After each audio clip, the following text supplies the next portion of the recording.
আসসালামু আলাইকুম। আমি একটা প্রজেক্ট বানাইছি যার নাম হচ্ছে token register, DI token register. এর মাধ্যমে আমরা অনলাইনে বসে আর কি টোকেন রেজিস্টার করতে পারবো। তো এটা কিভাবে করব? এখানে আর কি আমাদের তিনটা অপশন আছে, যে এখানে আমরা আইডি দেবো, এখানে আমরা আমাদের টোকেনটা দেখতে পারবো এবং এখানে আমরা প্রেজেন্ট টোকেন দেখতে পারবো। রিফ্রেশ করি, ধরেন আমরা আইডি দিলাম,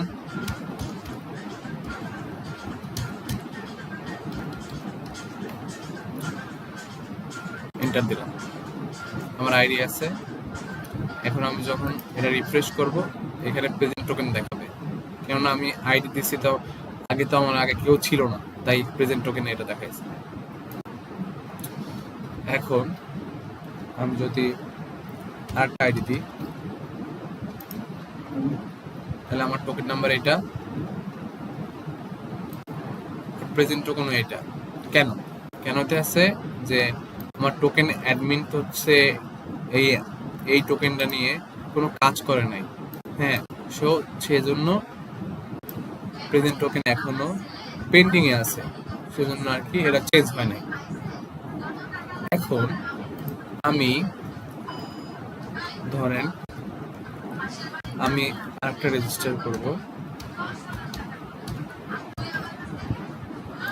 আমার টোকেন নাম্বার পাইছি 3। এখন আরেকজন রেজিস্টার করলো, সে টোকেন নাম্বার পাইছে 4। এখন যখন আমি আবার রেজিস্টার করতে যাব,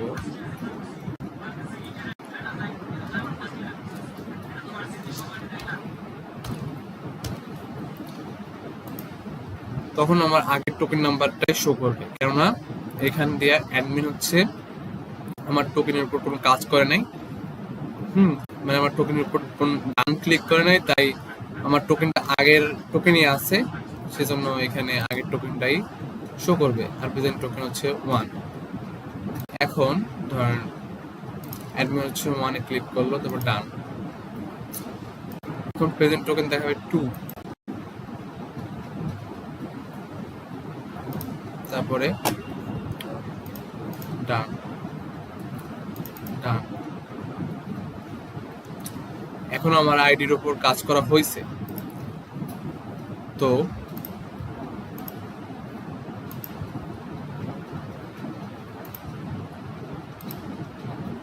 আমার আইডির উপর যেহেতু কাজ করা হয়েছে, তো আমি যখন আবার আমার আইডিটা দেব,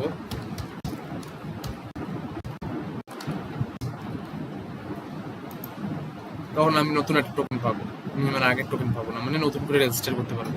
তো এইভাবে হচ্ছে যে অ্যাডমিন আর যে টোকেন দিবে, হ্যাঁ, তার মধ্যে একটা ভালো কমিউনিকেশন হবে, এবং যে সমস্যাগুলো আমাদের পোহাইতে হয়, সেই সমস্যাগুলো আমরা পোহাবো না। Thank you.